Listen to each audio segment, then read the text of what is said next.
Good morning, candidates. Welcome to Golden Skills Incorporated at TISDA Accredited Training Center. How are you today? We're fine, ma'am. May I request everyone to stand for a short prayer. The Heavenly Father, the Son, the Holy Spirit. Amen. Please take your seats. Good morning, everyone. My name is Kimberly P. Lumayag, your accredited competency assessor for Procure in situ. I would also like to acknowledge the presence of our assessment center manager and TESDA representative. They are here only to observe the assessment process and make sure everything follows TESDA procedure. They are not here to assess you. I will now check the attendance. Please present your admission slip once your name is called and sign the attendance sheet. Sanyola, Sarong. Thank you. Today, we will conduct the competency assessment for Procure in situ. This assessment includes basic competency, common competencies, core competencies. For the core competencies, you will demonstrate preparing ingredients, using kitchen tools and equipment, cooking dishes properly, practicing kitchen safety and sanitation, presenting finished dishes. I will gather evidence through demonstration, oral questioning, observation of your work. The assessment will last for 4 hours. Before we start, let me remind everyone of the following. Please observe cleanliness and safety at all times. Wear your complete uniform properly. Handle tools and equipment carefully. If you have questions before the assessment starts, feel free to ask. Once the assessment begins, questions are no longer allowed. For your convenience, the comfort room is located near the hallway. Do you have any questions? None, ma'am.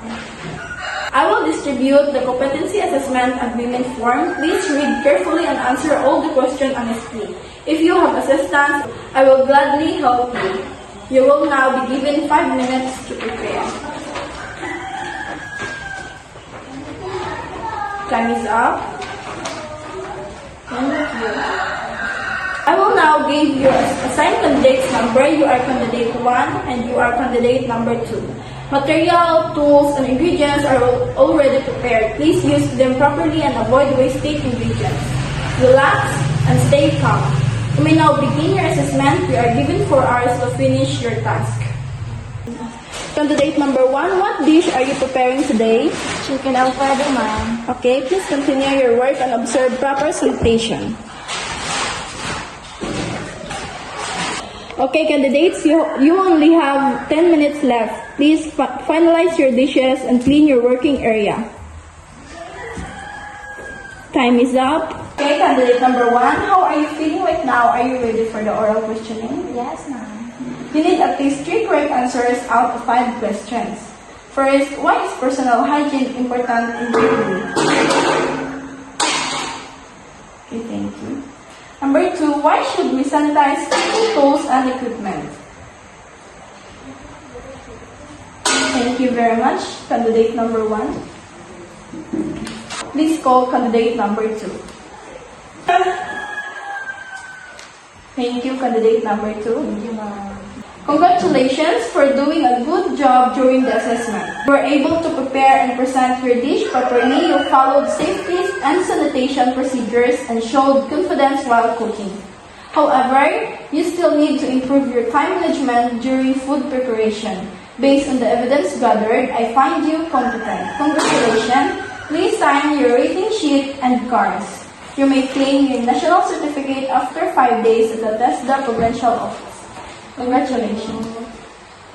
Thank you for completing the assessment. You were able to finish your task, but there were some areas that need improvement, especially in food presentation and proper measurement of ingredients. During the oral questioning, you also had difficulty answering some questions. Based on the evidence gathered, I find you not yet competent. Do not worry because you may apply for reassessment anytime. Please sign your rating sheets and cards. Thank you and congratulations. Thank you, candidates, for participating in today's assessment. I will now submit the assessment results and documents to the TESDA representative. Again, thank you and have a great day. Thank you.